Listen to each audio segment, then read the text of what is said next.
ونستعينه ونستغفره ونعوذ بالله من شرور أنفسنا ومن سيئات أعمالنا من يهده الله فلا مضل له ومن يضلله فلن تجد له وليا مرشدا أشهد أن لا إله إلا الله وحده لا شريك له وأشهد أن محمدا عبده ورسوله لا نبي ولا رسول بعده. Ikhwati fillah, hadirin hadirat kaum muslimin dan muslimat yang dimuliakan Allah.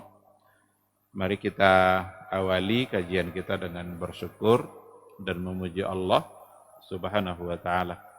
Alhamdulillah pada malam hari ini kita kembali dimudahkan oleh Allah Subhanahu wa taala untuk melaksanakan amal saleh.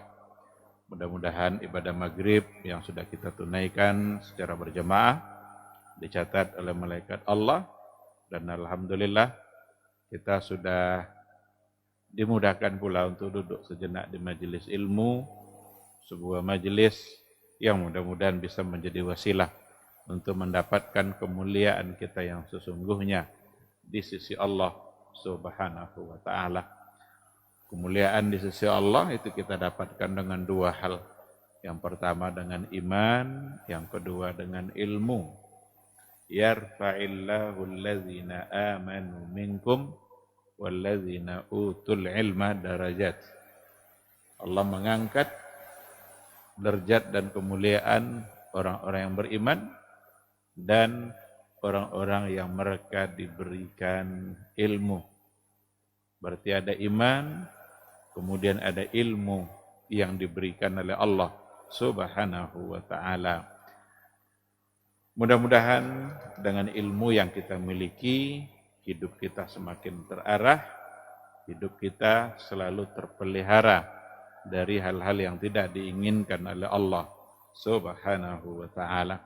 Ikhwati fillah, hadirin hadirat yang dimuliakan Allah, sama-sama kita juga harus berselawat dan bersalam untuk Rasulullah sallallahu alaihi wasallam.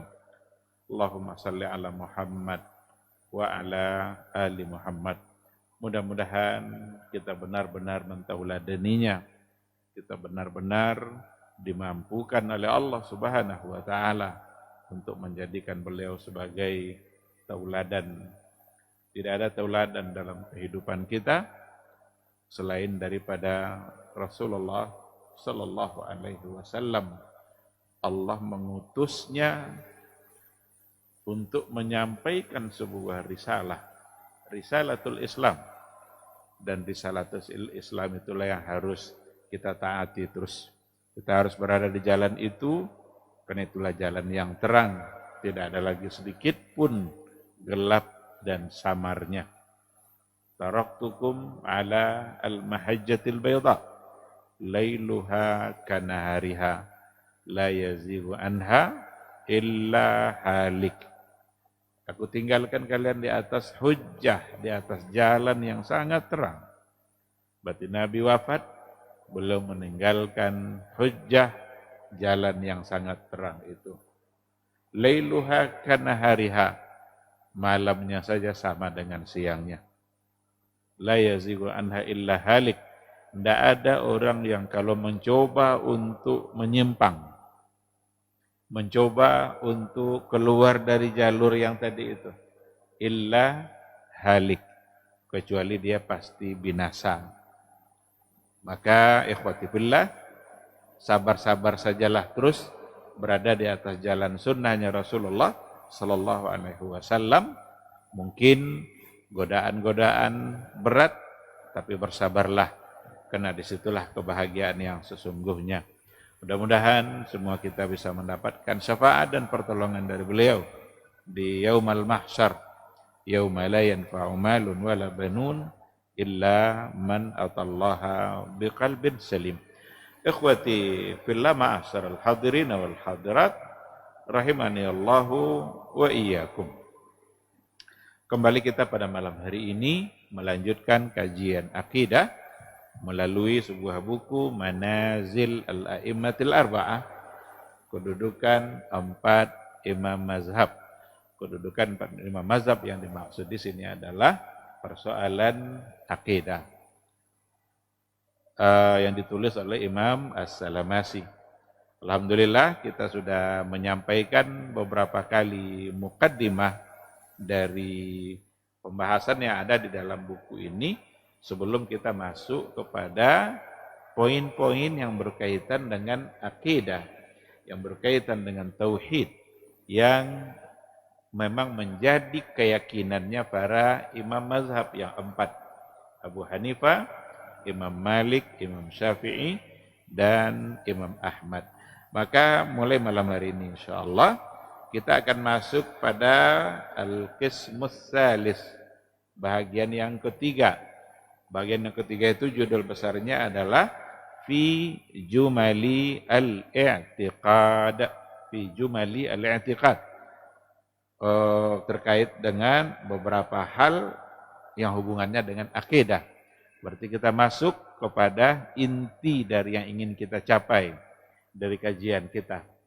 Ketika diberikan judul kitab ini Manazil Al-A'immatil Arba'ah, kedudukan 4 imam mazhab, akidah 4 imam mazhab, berarti inti yang ingin kita dapatkan dari buku ini adalah poin-poin yang berkaitan dengan akidah, keyakinan 4 imam mazhab. Dan itu ada pada Al-Qismus Tsalis, pada bagian yang ketiga. Diberikan judul Fi Jumali Al-I'tiqad, beberapa hal yang berkaitan dengan Al-I'tiqad. Pada bagian yang ketiga ini terbagi kepada 4 pasal. Jadi pada bagian yang ketiga ini Imam As-Salamasi membaginya kepada 4 bagian, 4 pasal. Al-Faslul Awwal, pasal yang pertama, beliau membahas fi isbati al-ilmi bizzati wal asma'i was sifat. Jadi pada bagian yang pertama adalah fi isbatil ilmi bizzat, pada isbat al-ilmi, untuk menetapkan ilmu, pengetahuan, keyakinan bizzat yang berhubungan dengan zat Allah, wal asma'i was sifat, dan juga yang berhubungan dengan nama dan sifat-sifat Allah. Ini al-faslul awalnya. Jadi beliau memberikan penjelasan bagaimana keyakinan 4 imam mazhab tentang zatnya Allah dan tentang al-asma was sifat.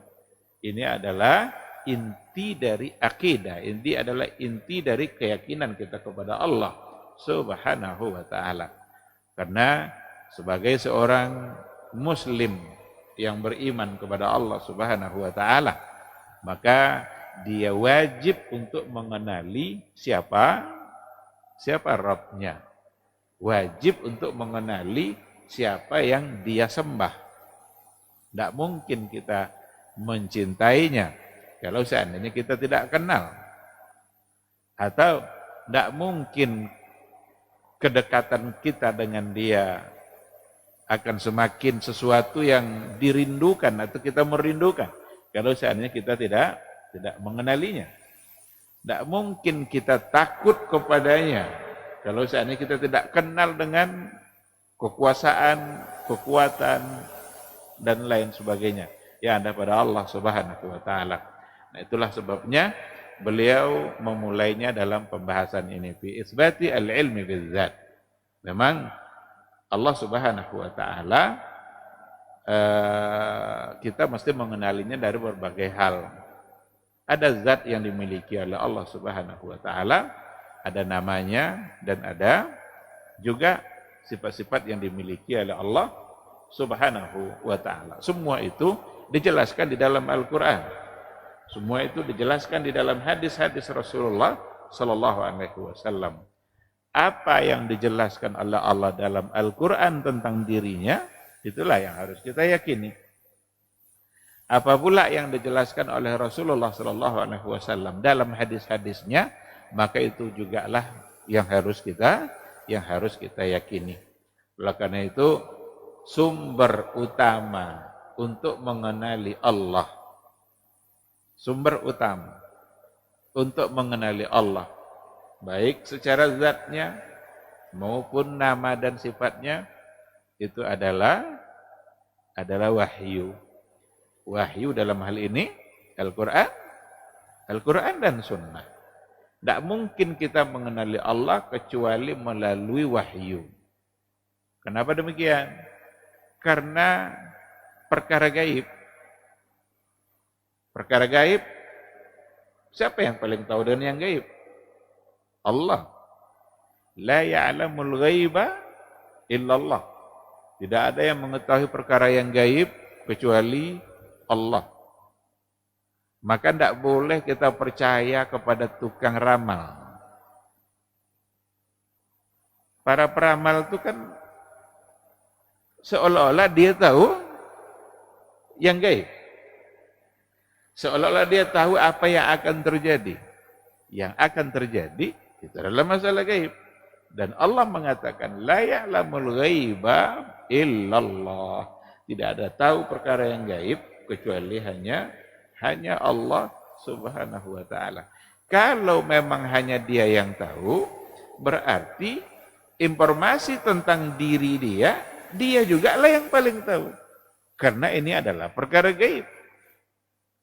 Maka kalau dia yang sudah menceritakan, kita wajib percaya. Tidak boleh kita menolaknya. Tidak boleh kita menganggap bukan itu.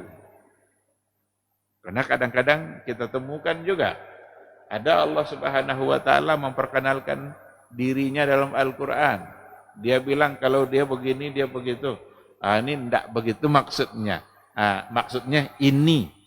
Kalau tidak datang penjelasan dari Nabi kita tentang maksud selain daripada yang ada dalam Quran, maka tugas kita hanyalah mengimani apa yang ada di dalam Al-Quranul Karim dan yang ada pada hadis-hadis Rasulullah Sallallahu Alaihi Wasallam. Baik, ikhwati fillah, ma'asyiral hadirin wal hadirat rahimani Allah wa iyyakum. Beliau mengatakan ada banyak perkara i'tiqad al-mujma' 'alaiha yang disepakati naqalahal khalafu anis salaf, yang dinukil oleh generasi khalaf dari generasi salaf. Jadi generasi yang terbagi dua, ada yang salaf, ada yang khalaf. Jadi tidak semua yang masuk dalam kategori salaf dari sisi masa, dari sisi zaman. Ada yang namanya generasi salaf, berarti adalah generasi awal yang biasanya dikategorikan yang masuk dalam kategori salaf itu adalah yang mendapatkan garansi dan pujian dari Rasulullah Sallallahu Alaihi Wasallam. Apa pujian yang datang dari Nabi? Nabi mengatakan, khairul quruni qarni, tsummal ladzina yalunahum, tsummal ladzina yalunahum.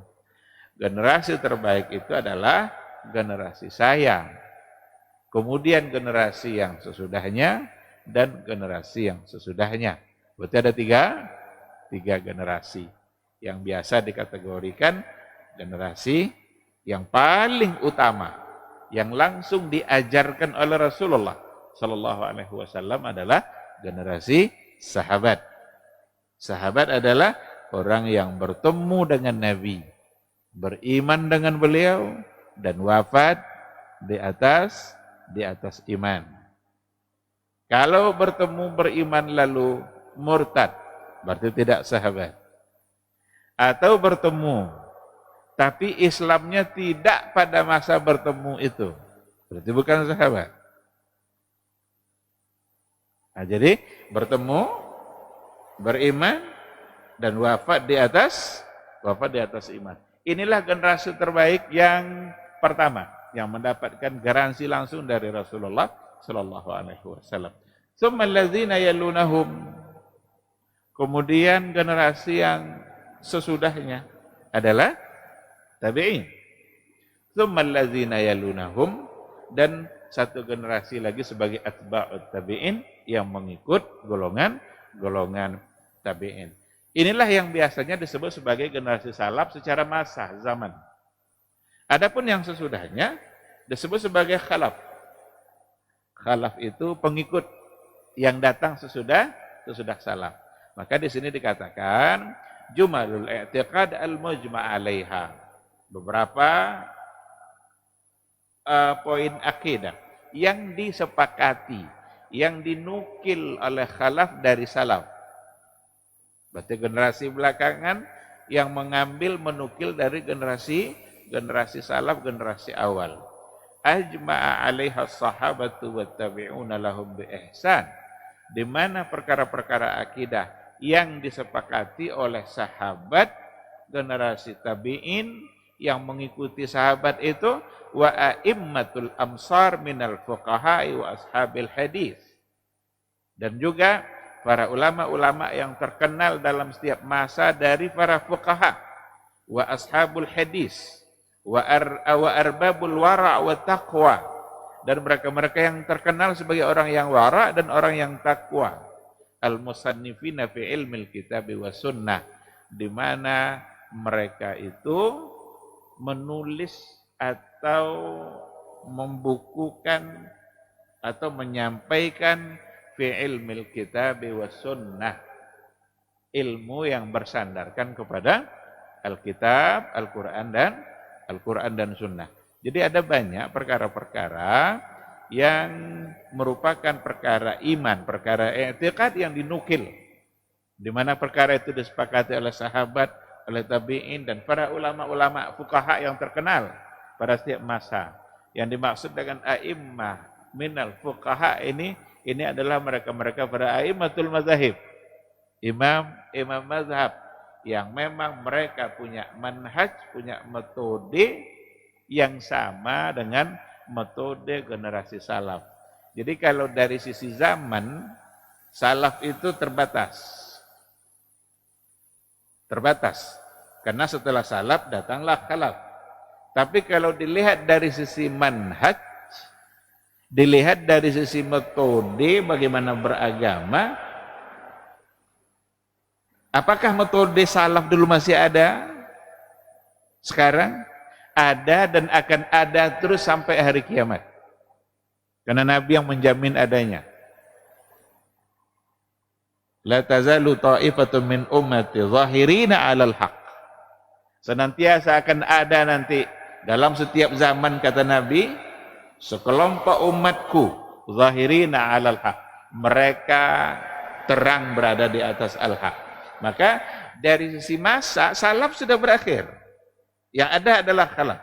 Tapi dari sisi manhaj, dari sisi metode dalam beragama, yang namanya metode salaf itu tidak akan pernah habis, tidak akan pernah pudar. Mungkin tidak ada di satu tempat, tapi ada pada tempat yang lain. Nah, maka khalaf, meskipun dari segi zaman mereka disebut khalaf, tapi dari segi manhaj, mereka mengikuti, melanjutkan apa yang dipahami dulu oleh generasi-generasi terbaik, generasi sahabat yang memang mendapatkan garansi dari Rasulullah Sallallahu Alaihi Wasallam, bahkan dari Al-Quran, dari Al-Quranul Karim. Inilah yang beliau maksud. Jadi perkara-perkara i'tiqad yang dinukil dari sahabat, dan itu disepakati oleh para sahabat, tabi'in, para ulama, para fuqaha, ashabul hadis, para ulama-ulama hadis. Jadi di sini dibedakan antara al-fuqaha wa ashabul hadis. Karena memang ada pengelompokan seperti itu. Ada di antara mereka kecenderungannya lebih kepada al-hadis. Ada kecenderungan yang lain lebih kepada persoalan fikih. Nah, mereka menyampaikan, mereka menulis, mereka membukukan. Dan apa yang mereka bukukan itu fi ilmil kitabi wa sunnah. Sumbernya adalah Al-Quran dan Sunnah. Di sini beliau sebutkan beberapa nama wilayah yang ada di dunia Islam, seperti Hijaz, Yaman, Syam, Irak, Faris, Faris ini Persia. Kalau sekarang ya Iran. Masuk dalam wilayah Iran. Ada namanya Khurasan, ada namanya Bilad Mawara'an Nahar. Bilad Mawara'an Nahar itu sebuah istilah di mana dulu banyak terkenal para ulama. Bahkan negeri Bukhara, di mana di situ ada Imam Al-Bukhari, itu masuk dalam kategori Bilad Mawara'an Nahar.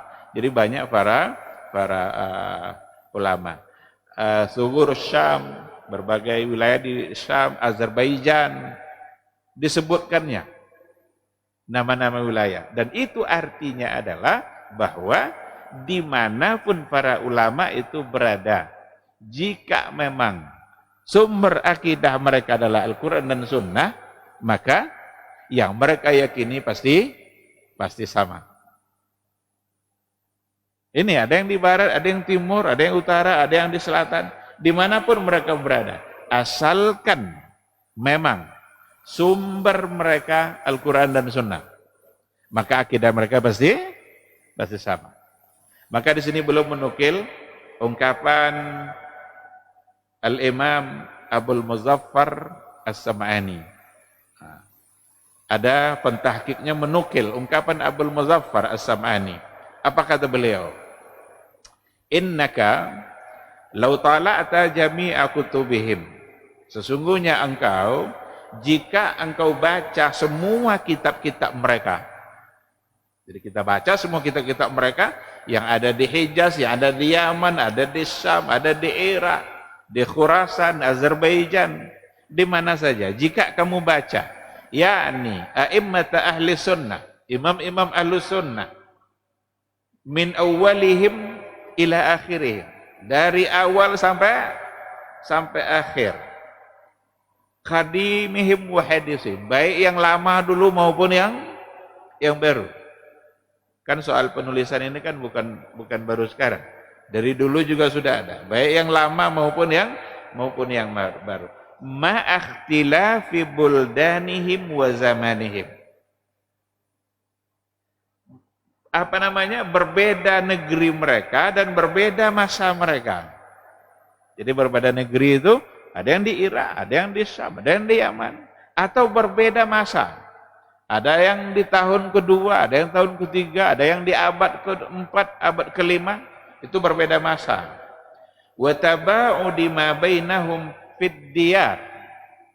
Mereka tinggal pada negeri yang berjauhan, berbeda dan berjauhan, dan mereka tinggal kulli wahid minhum qatran minal aqtar. Mereka tinggal di berbagai wilayah yang ada di dunia ini.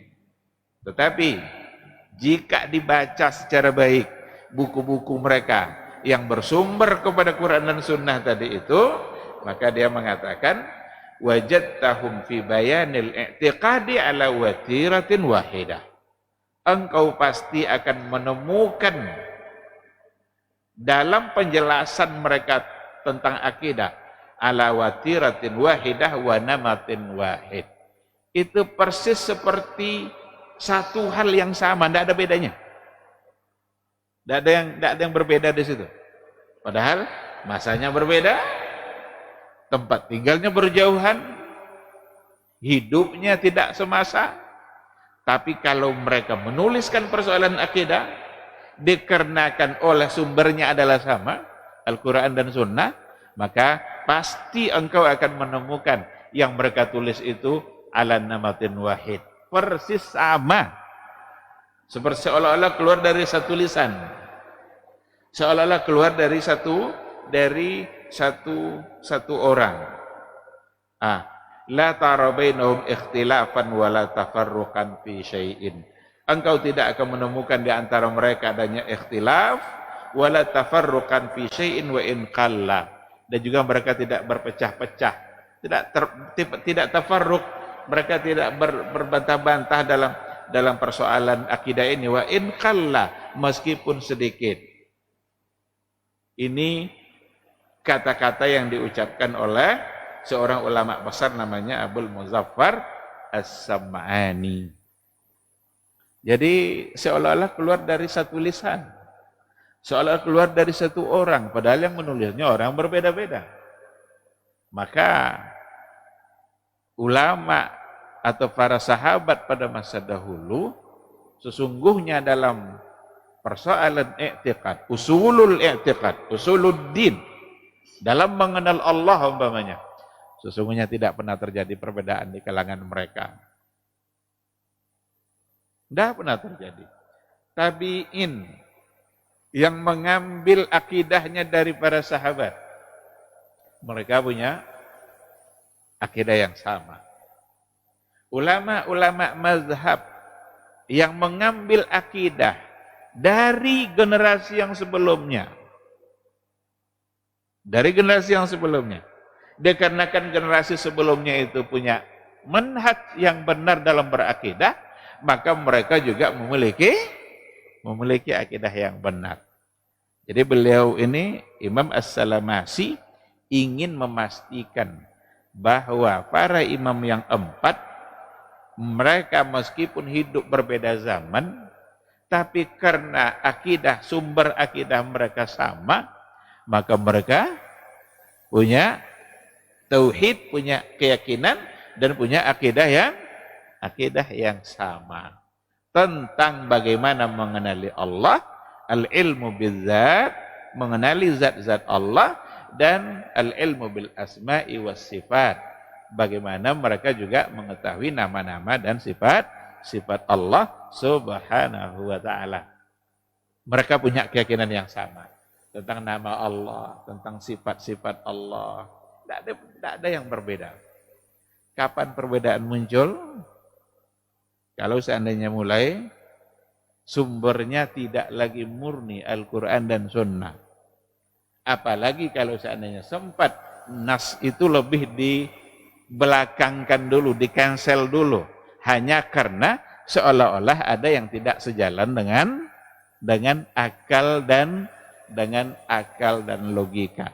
Kalau sudah seperti itu, dipastikan mereka akan berbeda-beda dalam persoalan akidah. Pasti itu. Karena sumbernya bukan lagi murni kembali kepada Al-Quran dan Sunnah, tetapi kepada akal dan logika. Itulah yang menyebabkan banyaknya terjadi perbedaan di kalangan ahlul kalam. Mu'tazilah, mereka punya keyakinan. Muncul pula nanti kan ada Jahmiyah, ada Mu'tazilah, ada Qadariyah, ada Jabariyah, ada Murji'ah, ada Khawarij, ada Asy'ariyah, ada Maturidiyah. Sebutlah semua aliran itu. Mereka sudah punya nama tersendiri, ada pendirinya. Maka manhaj salaf tidak ada pendirinya. Pendirinya hanya Rasulullah sallallahu alaihi wasallam. Tapi kalau dikatakan umpamanya aliran Mu'tazilah, cobalah baca buku-buku ilmu kalam itu.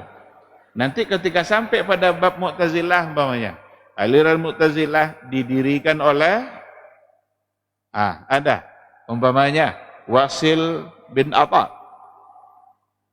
Jahmiyah umpamanya didirikan oleh Jaham bin Safwan. Ini orang-orang pintar semua. Ini orang-orang cerdas semua. Itu bukan orang bodoh itu, cerdas-cerdas mereka. Karena kecerdasannya itulah dia bisa membuat sebuah aliran. Nanti muncul kelompok-kelompok yang lain. Ada Asy'ariyah, ada Maturidiyah. Masing-masing mereka ada pendirinya. Kalau ada pendiri, berarti dinisbatkan ke dia atau dinisbatkan ke Nabi nanti? Tentu dinisbatkan ke dia. Tapi yang manhaj salaf tidak ada pendirinya. Apakah salaf didirikan oleh Imam Syafi'i? Tidak. Imam Syafi'i melanjutkan akidah salaf yang sebelumnya. Apakah Umar ibn al-Khattab ketika menjadi khalifah dia mendirikan manhaj salaf? Tidak pula. Karena Umar melanjutkan apa yang diajarkan oleh Rasulullah Shallallahu Alaihi Wasallam. Maka kalau disebut generasi salaf, secara manhaj berarti generasi yang punya metode beragama yang sama dengan metodenya ulama salaf, yang guru besarnya, pendirinya adalah Rasulullah Shallallahu Alaihi Wasallam, termasuk dalam persoalan akidah. Itulah sebabnya di masa sahabat mereka tidak berbeda-beda. Mereka sama dalam mengenali Allah. Tentang sifat umpamanya. Ada sifat yang berkaitan dengan zatnya. Ada sifat-sifat Allah yang berkaitan nanti dengan fi'linya, dengan perbuatan Allah. Kalau dengan zatnya Allah, berarti sesuatu yang melekat kepada Allah dan tidak terpisah. Kalau disebut sifat fi'li, berarti sifat-sifat perbuatan yang Allah bisa berbuat sekehendaknya, kapan dia mau, bagaimana dia mau, seperti apa yang dia inginkan. Tanpa kita mengetahui caranya. Ketika dikatakan, umpamanya Allah berkata-kata dengan Musa. Kan ada ayat, wa kallamallahu Musa taklima. Allah berbicara dengan Musa, benar-benar berbicara. Taklima itu penguatnya, itu maf'ul mutlaq. Benar-benar berbicara. Berarti itu fi'li, perbuatan Allah. Sifat kalamnya itu melekat pada Allah, punya sifat kalam dan tidak akan pernah berubah. Tapi kapan Allah berbicara, bagaimana dia berbicara, seperti apa, kita tidak mengetahuinya. Tapi kita mesti percaya bahwa Nabi Musa berbicara dengan Allah, karena Nabi Musa mendengarkan perkataan Allah Subhanahu wa taala pada saat dia diangkat menjadi rasul dan nabi oleh Allah. Innani anallah. Yang didengar oleh Musa itu, innani anallah, sesungguhnya saya adalah Allah, fa'budni, maka sembahlah saya saja, wa aqimus salata lidzikri, dan dirikanlah salat untuk mengingatku. Maka Nabi Musa gelarnya adalah kalimullah, karena cara pengangkatan belum menjadi rasul itu langsung mendengarkan dari Allah, mendapatkan langsung dari Allah Subhanahu wa taala. Kalau Nabi Muhammad kan Jibril yang datang membawa wahyu. Kalau Nabi Musa langsung Allah, karena wa kallamallahu Musa taklima. Itu namanya fi'li. Adakah perbedaan di kalangan para sahabat tentang bahwa Allah itu dulu berbicara dengan Nabi Musa? Tidak ada. Semua mereka meyakini bahwa Nabi Musa berbicara dengan Allah. Datang orang Mu'tazilah. Orang Mu'tazilah menolak kalau Musa tidak berbicara dengan Allah. Maka dirubahnya bacaan qiraat ayat tadi. Dia orang-orang Mu'tazilah tidak membacanya wa kallamallahu Musa. Karena kalau wa kallamallahu Musa, Allahnya yang fa'il, Musa maf'ul. Berarti Allahnya yang berbicara. Tapi orang-orang Mu'tazilah membacanya wa kallamallaha Musa. Dibaca Allah, berarti Allah menjadi maf'ul, Musanya yang fa'il. Musanya yang berbicara, bukan Allah. Ini yang dilakukan oleh orang Mu'tazilah. Kenapa dia katakan seperti itu? Karena sumbernya tidak lagi Quran, tidak lagi hadis. Apa sumbernya? Sumbernya akalnya sendiri. Terbayang oleh dia, kalau Allah berbicara seperti itu, berarti sama dengan, hanya selalu nih dikaitkan sama dan makhluk. Ini yang membuat mereka terbelenggu dalam berakidah, dan mereka banyak menolak hal-hal yang berhubungan dengan Allah, karena seolah-olah dianggap sama dengan makhluk. Dibawalah oleh orang Mu'tazilah kepada salah seorang ahli qiraat pada masa itu. Kalau nggak salah Al-Farra. Ingin mereka dibenarkan bacaannya. Ahli qiraat ini paham dia maksudnya, ini orang Mu'tazilah ini maksudnya ingin dibenarkan keyakinan mereka, ingin dibaca wa kallamallaha Musa, Allah yang maf'ul, Musa yang fa'il. Tapi kata ahli qiraat tadi, oke lah kalau seandainya bacaan kamu itu dapat diterima. Lalu bagaimana dengan firman Allah Subhanahu wa taala? Falamma ja'a Musa limiqatina wa kallamahu rabbuhu. Ketika Musa datang, ja'a Musa limiqatina, kan dia diminta datang ke Tursina. Ketika Musa datang, lalu wa kallamahu rabbuhu, di situ ada rabbuhu. Rabbuhu itu fa'il karena baris depan dhammah. Hu-nya sudah pasti maf'ul dan hu itu adalah Musa. Berarti ayat itu tidak mungkin lagi dirubah-rubah, tidak mungkin dibaca rabba, mesti dibaca rabbu. Dan di situ dipastikan bahwa fa'ilnya adalah Allah Rabbu. Akhirnya fabuhit allazi kafar. Mati kutu orang Mu'tazilah dengan pendapatnya tadi.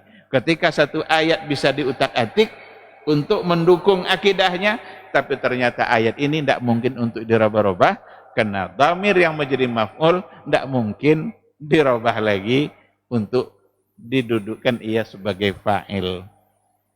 Nah, maka kalau sudah sumber akidahnya tidak lagi murni pada Quran dan Sunnah, bahkan ada yang banyak mengedepankan akalnya daripada nasnya sendiri, pasti akan berbeda.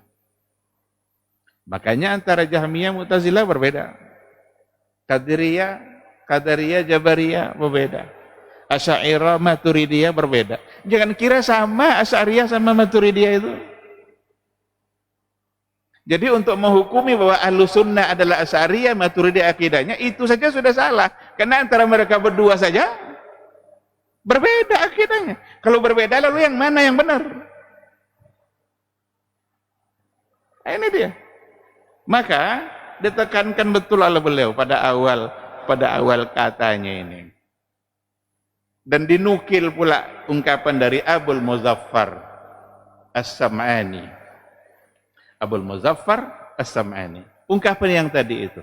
Jika kalian baca semua buku akidah mereka, datang dari ulama yang berbeda, zamannya berbeda, tahunnya berbeda, tempat negeri tinggalnya berbeda, tetapi kalian akan menemukan akidah yang ada di kitabnya ala namatin wahid, ala lisanin wahid, seolah-olah keluar dari satu lisan yang sama.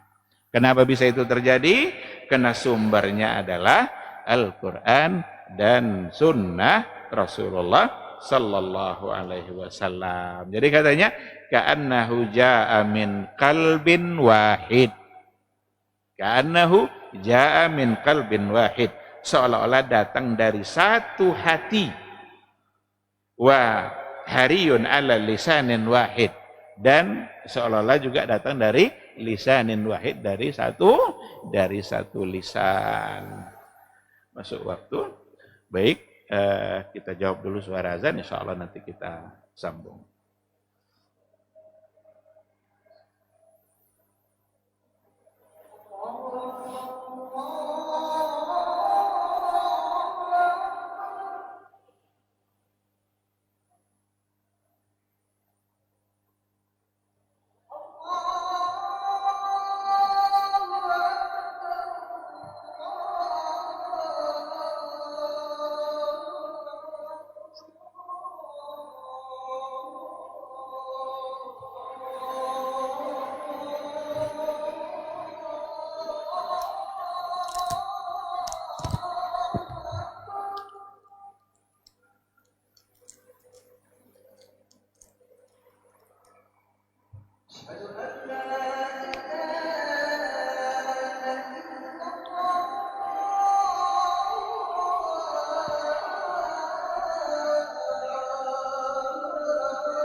Bismillahirrahmanirrahim. Alhamdulillah wassalatu wassalamu ala Rasulillah wa ala alihi wa sahbihi wa mawala.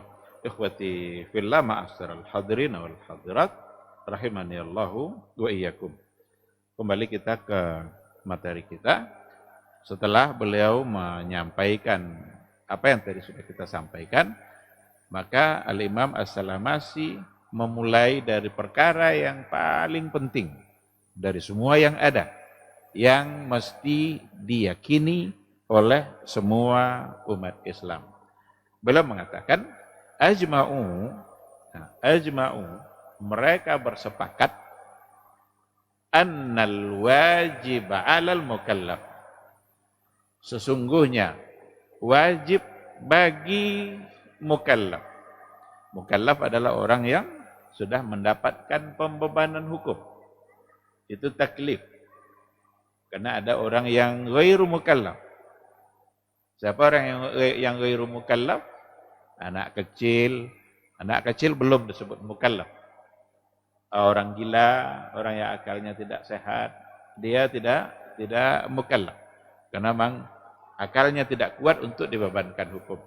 Kalau anak kecil belum sanggup untuk dibebankan hukum. Nah, yajib annahu dikatakan annal wajib 'alal mukallaf. Sesungguhnya yang wajib bagi mukallaf itu adalah ayya'lama biqalbihi wa yuqirra bilisanihi. Dia mesti mengetahui dengan hatinya, berarti meyakini. Karena kata al-ilmu itu bisa bermakna yakin. Karena ilmu itu memang ala sabilil yakin. Meyakini dengan hatinya, wa yuqirra bilisani, lalu dia ikrarkan dengan lisannya. Apa yang harus diyakini dan apa yang harus diikrarkan dengan lisan? Allah ilaha illallah wahdah la syarikalah. Bahwa sesungguhnya la ilaha illallah wahdah, tidak ada ilah, tidak ada yang berhak disembah, tidak ada yang berhak untuk ditaati secara hak illa Allah wahdah, kecuali hanya Allah saja, la syarikalah, tidak ada satupun sekutu bagi Allah Subhanahu wa taala. Beliau memulainya dari ini. Sebelum beliau sampaikan semua sifat-sifat nama-nama yang berkaitan dengan Allah, dengan zatnya, beliau memulai dari ini dulu. Annal wajib 'alal mukallaf, yang wajib bagi seorang mukallaf itu adalah ya'lama biqalbi wa yuqirra bilisani. Mesti dia yakini dengan hatinya, wa yuqirra bilisani, dan dia ikrarkan dengan lisannya, alla ilaha illallah wahdah, bahwa tidak ada yang pantas untuk kita sembah secara benar, tidak ada yang pantas untuk kita taati, tidak ada yang pantas untuk kita berikan pujian kita, kecuali hanya kepada Allah saja, la syarikalah, tidak ada syarikat, tidak ada sekutu bagi Allah Subhanahu wa taala. Ini berarti beliau memulainya dari salah satu dari yang biasa disebut dengan tauhidul uluhiyah. Tauhidul uluhiyah. Kenapa beliau memulai dari tauhidul uluhiyah? Karena tauhidul uluhiyah itu include di dalamnya tauhidur rububiyah. Kalau seandainya kita sudah meyakini uluhiyahnya Allah, kalau kita sudah meyakini la ilaha illallah, kita yakini bahwa hanya Dia yang pantas kita ibadahi, hanya Dia yang pantas untuk kita sembah, kita beribadah hanya untuk Dia. Kalau itu yang sudah kita yakini, maka tercakup di dalamnya rububiyah.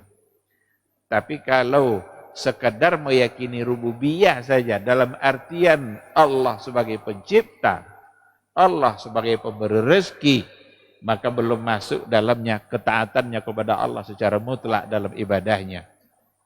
Maka yang pertama kali yang beliau sebutkan adalah dari sisi keyakinan kita kepada Allah, dari sisi uluhiyah yang diambil dari kata la ilaha illallah. Tidak ada yang pantas untuk kita sembah kecuali hanya Allah saja. Maka tauhidul uluhiyah itu biasa disebut juga dengan tauhidul ibadah. Tauhidul ibadah, mengesahkan Allah pada ibadah kita, mentauhidkan Allah dalam semua amal yang kita lakukan. Kita berbuat untuk siapa? Untuk Allah. Kenapa kita hadir ke majelis taklim pada malam hari ini, ke majelis ilmu? Karena Allah. Kenapa kita begitu sabar duduk di majelis ilmu itu?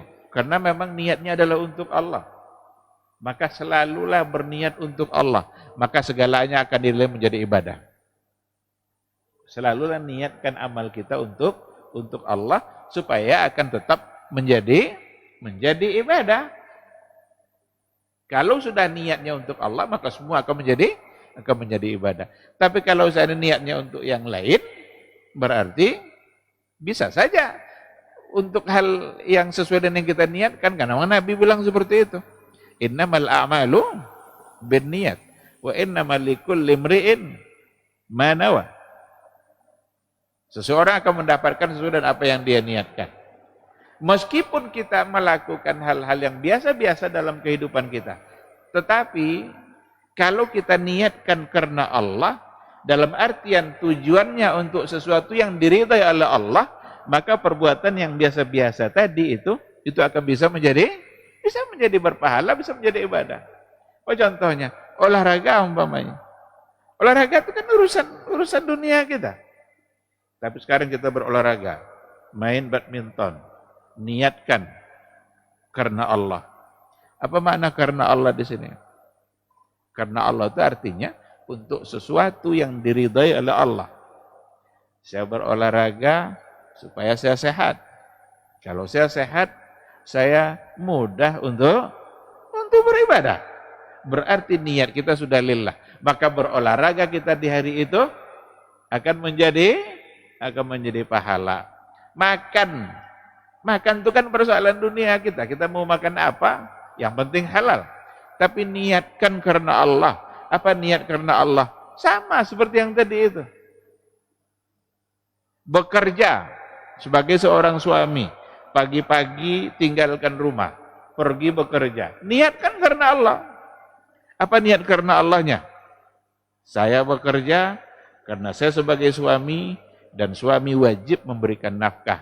Maka saya mengerjakan apa yang diwajibkan oleh Allah dan oleh Rasulullah SAW. Maka keberadaan dia di tempat kerjanya dengan niat seperti tadi, semua akan menjadi pahala dan akan menjadi sumber kebaikan. Di akhirat kelak akan dia mendapatkan balasannya. Nah, maka tauhid uluhiyah itu disebut juga dengan tauhidul ibadah, bahwa hanya Allah tujuan kita dalam beribadah, dan segala sesuatu jika memang karena Allah maka akan bisa bernilai ibadah. Itulah sebabnya Syekhul Islam Ibn Taimiyah ketika mendefinisikan ibadah dalam artian yang luas. Apa definisi ibadah dalam artian luas?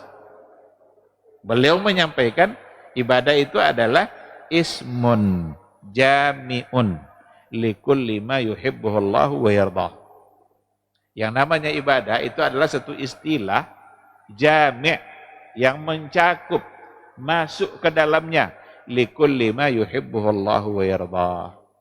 Untuk semua yang dicintai oleh Allah dan diridhai oleh Allah Subhanahu wa taala. Itu akan menjadi ibadah.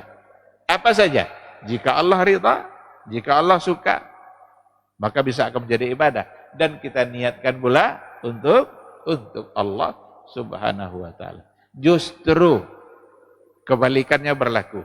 seandainya ada satu ibadah yang kita lakukan, tapi bukan untuk Allah, bukan karena Allah, maka berarti dia akan tertolak di sisi Allah Subhanahu wa ta'ala.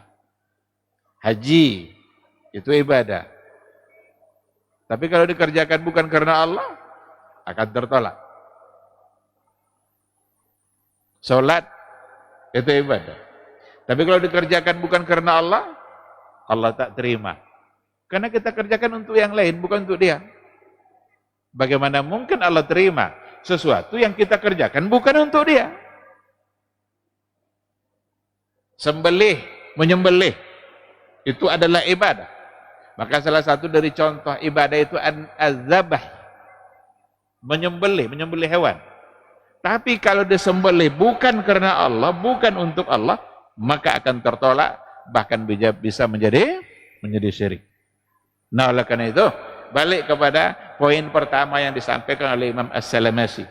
Yang pertama sekali, yang wajib bagi setiap mukallaf, dan itu sepakat semua ulama salaf, meyakini dengan hati dan mengikrarkan dengan lisan, alla ilaha illallah wahdah la syarikalah. Hanya dia yang pantas untuk kita sembah.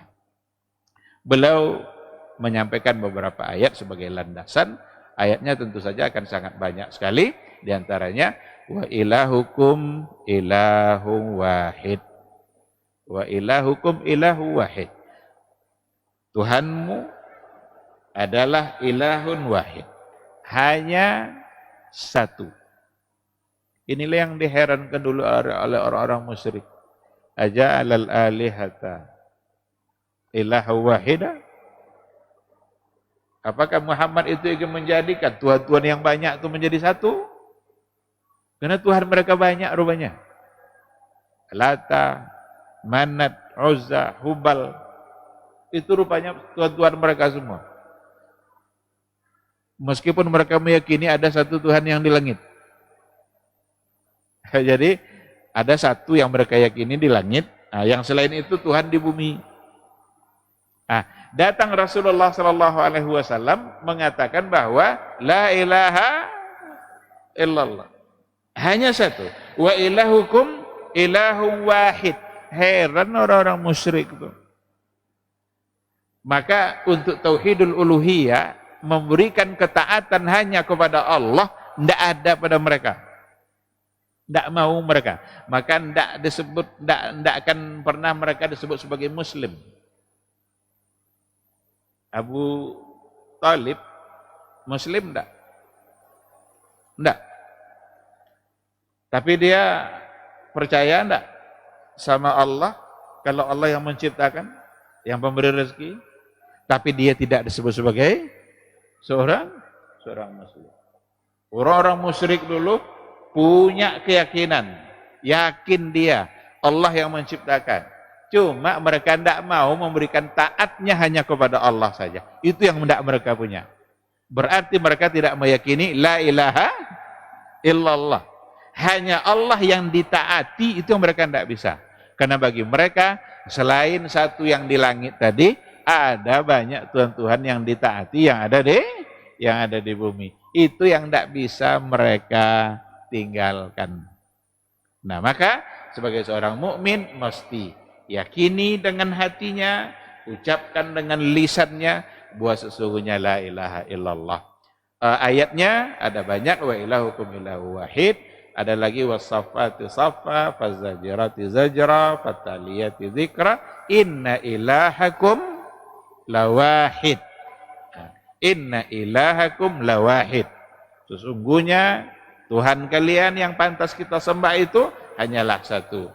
Lau kana fihi ma alihatun illallah la fasadata. Andaikan pada langit dan bumi itu ada banyak Tuhan selain Allah, la fasadata, pasti keduanya binasa. Jadi kalau ada Rabb, ada Allah yang lebih dari satu, pasti binasa. Karena masing-masing mereka ingin menunjukkan kekuatannya. Jangankan Allah lah. Bupati aja kalau ada berdua, masing-masing ingin nengok baga, ingin menunjukkan kekuatannya masing-masing. Maka tidak boleh pemimpin itu lebih dari satu. Sedangkan wakilnya anak lawan gimana? Apalagi kalau berdua bupati. Nah, maka laukana fihi ma'alihatun illallah. Kalau sempat dua Tuhan tuh, langit bumi semua akan hancur. Maka sering kadang pecah kongsi kan. Akhir-akhir masa wakil punya kebijakan, bupati punya kebijakan. Itu wakil di bawah. Apalagi kalau sempat dua gubernur umpamanya. Sempat dua gubernur, hancur Riau ini. Maka mesti satu. Nah, untuk Allah tentu akan lebih lagi. Maka laukana fihi ma'alihatun, andaikan banyak Tuhan tuh, ada Tuhan lain selain Allah, la fasadata, maka pasti akan binasa. Kenapa? Wala ala ba'duhum ala ba'din, la ala ba'duhum. Sebagian mereka pasti ingin tinggi dari sebagian yang lain. Subhanallah ya amma yasifun. Maha suci Allah dari semua yang mereka sifatkan, dari semua yang mereka berikan sifat kepadanya. Sifat-sifat Allah hanyalah yang Allah sebutkan dalam Qur'annya, yang disebutkan oleh orang-orang musyrik bahwa di langit hanya ada satu, tapi di bumi ada banyak Tuhan.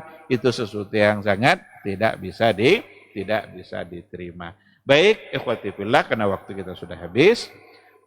Mudah-mudahan kita punya waktu dan diberikan masa oleh Allah Subhanahu wa taala untuk melanjutkan kajian ini. Kita baru memulai pada poin yang pertama. Semua mukallaf mesti meyakini yang tadi. Barulah nanti beliau sebutkan satu persatu. Allah itu punya sifat hayyun, punya sifat dan namanya qadir dan lain sebagainya. Semua disandarkan kepada dalil-dalil yang ada, baik dari Al-Qur'an maupun dari hadis-hadis Rasulullah sallallahu alaihi wasallam. Baik, terima kasih. Kita cukupkan sampai di sini. Semoga bermanfaat. Yang benar itu bimbingan dari Allah. Kalau ada yang salah itu karena kekurangan ilmu, mohon untuk dimaafkan dan semoga Allah mengampuninya. Subhanakallahumma bihamdika asyhadu an la ilaha illa anta astaghfiruka wa atubu ilaik. Wassalamualaikum warahmatullahi wabarakatuh.